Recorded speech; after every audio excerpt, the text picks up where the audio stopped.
What's good with YouTube? You already know. Big Flacco with a comics perspective, and I'm gonna smash, dash, and slide on through with that little bit of energy. Please hit the like, subscribe, comment, do all those things to help support this channel, and hit that bell notification for future fire content. Now, as you can tell by the title, I'm gonna be talking about Scrappy and Snoop, and that as basically a journalist on YouTube, right? I have to be transparent on all levels. And I can't be one who separates who I can and can't interview or try to take a position that I'm promoting or advocate one agenda over the other. I've had times where I've dropped, groundbreaking stories or exclusives, and this is the facts of the situation. I'm not judging anybody when I do that. Even if I'm putting out there what they did, say someone debris flipped or whatnot, that's not me to judge them. All I'm doing is presenting the facts. The only time I will judge anybody is when they try to portray an image that they're not and try to sweep things under the rug. And pretty much that's the only time I've ever been one to pretty much be what you would call an exposing channel. Now, we know what Snoop's doing time for, right?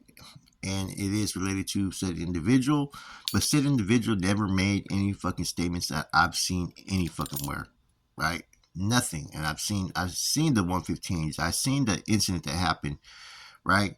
I seen how that there was 4 people and fucking there was no victims in it. Fucking they were all fucking suspects. I seen how Scrappy handled his fucking business, it says, against 3 individuals. And I'd be fucking full of shit if I didn't fucking admit that and put that out there.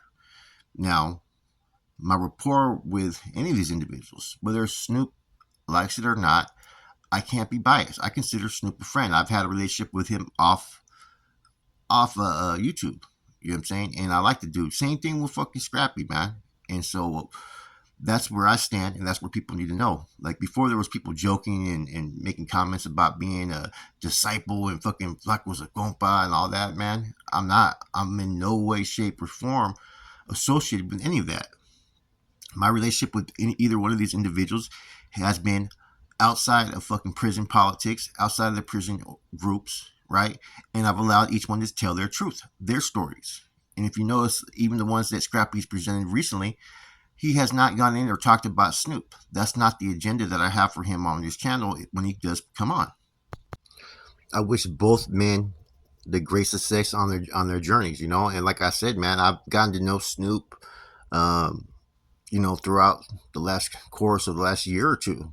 You know what I'm saying? And he's, different than what people perceive him as.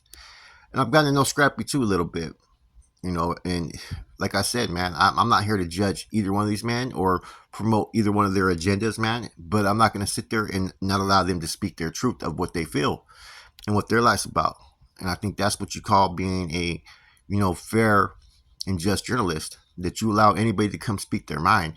I can't ever be one-sided, There's going to be certain things that I disagree about the actives and inactive sides. And I'm one of those ones that is very, vocal to express my opinion, and I don't side either way, because that's the one thing that's important about, doing what I do today, presenting stories and whatnot, interviews, is I have to be basically fucking unbiased. I can't try to lean towards one way over the other. I can't put that over the covers over my eyes and view how I used to view S and Ys when I was active. I can't, cast everybody that's active based upon the fact that I had some fucking fucked up situations happen to me out there in the streets, just amongst a few carnadas. See, I can't judge everybody and generalize them all into one fucking circle based upon certain things that have happened, certain events. And it's unfortunate that that's what happens with all these gossip groups. There's a lot of tribalism. There's a lot of egos. There's a lot of people who, will be quickly to fight back against things that they do not agree upon that happens to them. And too often or not, because of the select few that get caught up in these mixes, the terms get generalized that everybody feels a certain way about things, when in fact, a lot of people really don't care on certain things in life. They just want to do their time and get out, Prison politics are fucking a deep discussion. And it's, it's shocking that nowadays you get to experience and witness all aspects of how things operate on all sides. You get to hear from the horse's mouth on this channel. You've heard Snoop talk. You've heard fucking Scrappy talk. And me being involved and even knowing some of these individuals from the past, it allows me to give you guys, certain things I feel that would be important that listeners would want to hear, because there's certain things I want to hear. as a spectator, as someone who's viewing this now, as someone who just watches these channels. And I think, right, if I was a youngster and I was able to watch what's going on and see all the bumping of heads and conflicts on the active side, inactives, the racial divisions at times, the politics and whatnot, it would make me not want to go to fucking prison. So I hope when people do tune into these stories, I hope they appreciate them as what they are. And I also hope that it maybe helps someone who is on the fence about living that life. Because this life isn't for everybody, man. And I think every one of these guys will tell you, man, it ain't worth it. But they've made their bed and now they're living that life to the fullest, you know? Now, Snoop didn't quit coming on a convict's perspective because of me or anything like that, man. He has other things in life that are more important, man. And that's why he would tap in every once in a while and, do an actual, video or live with me, right? In fact, I was working to help Snoop establish a channel with him and T-Rock, and that opportunity is still there if Snoop reaches out. I don't know where Snoop stands today, but I think he may be a little upset that I'm interviewing Scrappy, man. But he needs to understand that, hey, this has nothing to do with our relationship. This has to do with me being who I am as a journalist, man, and I have to be equal. And just because whatever conflict you have or whatever feelings you may have, I mean, that's between you two. You know what I'm saying? And I'm not going to get dragged into that part, man. And I support Snoop 100% on a lot of things in his life that, he has a couple things going on that are all positive, and he does try to help a lot of his compas and whatnot. And I won't take nothing back from him. Same could be said of Scrappy. They're both firm believers in what they believe in. And you can't take that back from either one of these individuals that they are actually leaders. They are strong leaders. And when you have fucking, personalities like that have the same goal and that are both about that action in business, but just have two different ways and paths of which they want to seek it, you're going to see where the conflict arises, man. And it's unfortunate, that this is how Raza has a tendency to create these storylines. You know what I mean? Like, look, you can go all the way back to the Bulldogs, the NF, and all this stuff, man. The Raza are a very group that has a lot of tribalism. A lot of people who want to ascend to those leadership roles. A lot of people feel that they only know the right way to get there. And that's the truth of it, man. But you can't take nothing back from any of these, man. And even Scrappy said that you cannot take anything back from what Snoop has done, what he established. That they were on these lines pushing that movement when it was the North Daniel Riders as one. And that they were on the GPRs trying to push their agenda. And that's one thing that Scrappy doesn't forget. And he's really quick to point out that they were the ones that were out there in the GPRs trying to hit the main lines and going to yards. And you really can't take that from these individuals. Regardless if you believe in their cause, their struggle, their movement, they believed in it. And they suffered certain, feats or consequences or people judging them based upon that. And so I think it's real important to hear what they have to say about certain things, And I find a lot of it interesting, to be honest with you.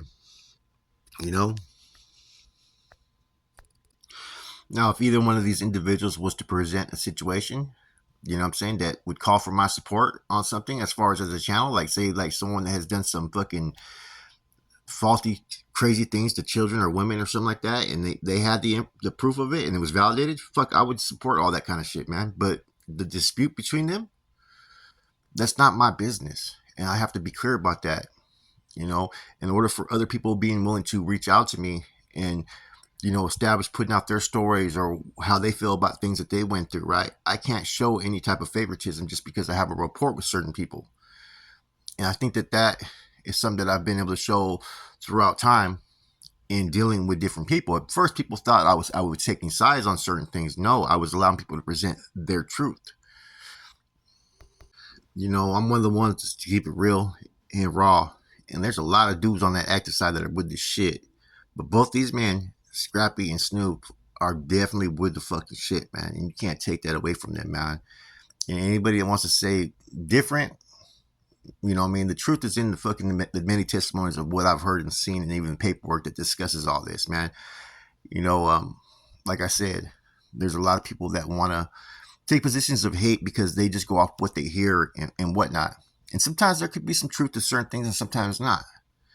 I believe that there's a reasons why things happen. People don't just go on a path of, renegade destruction or rogue from what they used to believe in just out of nowhere for unknown reasons. And there's always going to be those that are fucking cowards in those circles, fucking rankers and levas and whatnot. This is on the active and inactive side. But there's also going to be true dudes as well, man. And always take heed to that, man. Nobody is exempt from having individuals who are unbecoming of what they represent. But there's also those that are going to be ready to go to the fullest in what they represent. And that's just the crazy thing that I have a hard time wrapping my head around, is that there's so many people I've met from all kinds of different groups, active, inactive, and whatnot. Some are fucking with this shit, man, that I know I witnessed and I've been in the trenches with. Some have been fucking straight cowards that they're not with it, man, at all. And they do a front of what you perceive. And it doesn't matter what side that you're on, active or inactive, man. At the end of the day, everybody's a fucking man, and they make the choices and decisions that they make for whatever reasons. But a lot of times there's always a who, what, where, when, why, right? And there's always a cause for what the effect is. And always remember that. So like in dealing with both these individuals, like I said, man, they're both different wavelengths, if that makes sense. And that's why it's easy for them to bump heads. If they would have probably put their heads together on a lot of things, they probably could have achieved a lot of things, you know what I mean? But this is just the common thing that happens when you have internal struggles. And if you have differences of agendas, if you have different people who think that their way is better than the next man's, and that's just without saying, and without going into the details, because like I said, I don't know everything that happened in the past. But I do know is, in speaking to both individuals, they both are leaders in their own way. You can't take that from neither one of them. And I think that that's the importance of this channel, is it should make people feel comfortable that, look, I'm always going to welcome those on here to tell their truth. I'm saying, I don't care where you're from, as long as you don't have no fucking heinous or hideous crimes on your fucking record, which means crimes against children or women, then you can feel more than free to come up on this show and talk your truth, as long as you show me respect. You know what I mean? And don't get out of terms and try to push your agenda up on me, or make me force your agenda out there onto the fucking viewers. Nothing wrong with speaking what your fucking cause is about or struggle. You know what I'm saying? But it's not going to be a bashing contest. And I made that mistake before in the past by allowing my platform to people to be too freely to have what they want to say about other individuals. You know what I'm saying? And I think that me, addressing this right now, I'm kind of getting ahead of what people may be thinking. I have no issues with neither one of these individuals. I think that they're both cool people. You know what I'm saying? And that's, at the end of the day, it's not really my business. And I can't say anything more. You know what I'm saying? Now, could one or both harbor any animosity for me dealing with the other? I know Scrappy doesn't. I don't know where Snoop is, though. That's upon him. He can reach out to me at any time. He knows how to get a hold of me, and my line is always open to him. But I'm not going to beg someone for their friendship, or I'm not going to do something just because they have an issue with another person. You have to separate the two, because otherwise you're doing the bidding of the next man. And I'm not going to ever do the bidding of the next man unless it's the right thing to do. And I don't know enough details for fucking me to take any different stance than the stance that I've taken today. Anyways, with that said, man, I was watching Coneo's videos on this EBK. They were pretty fair for the most part. They were pretty fair. You know what I'm saying? I don't know if he's going to yard with anybody as far as Snoop. I do know he was going to the walk alone cages. I do know where he's at, and it's not even there's actives, inactives, and there's all kinds of high profile individuals that are right there where he's being housed. Some of his neighbors are some active individuals that are on the highest level of status within particular groups. And there's a lot of high profile individuals there, as well as violent individuals. So he's in a block with all kinds of dudes. And I think that they're able to kind of talk more amongst actives and inactives, believe it or not, where he's being housed. Because there's a lot of agendas that are being pushed and believed in that's towards administration. You know what I'm saying? I think Snoop seen that the same thing that was happening to him on some of his cases was the same thing that was happening to these other individuals. But that's not for me to speak on. That's for him. With that said, man, shouts out to both Scrappy and Snoop. This is where I stand on it. And this is for anybody who may be questioning what's going on, man. I'm gone.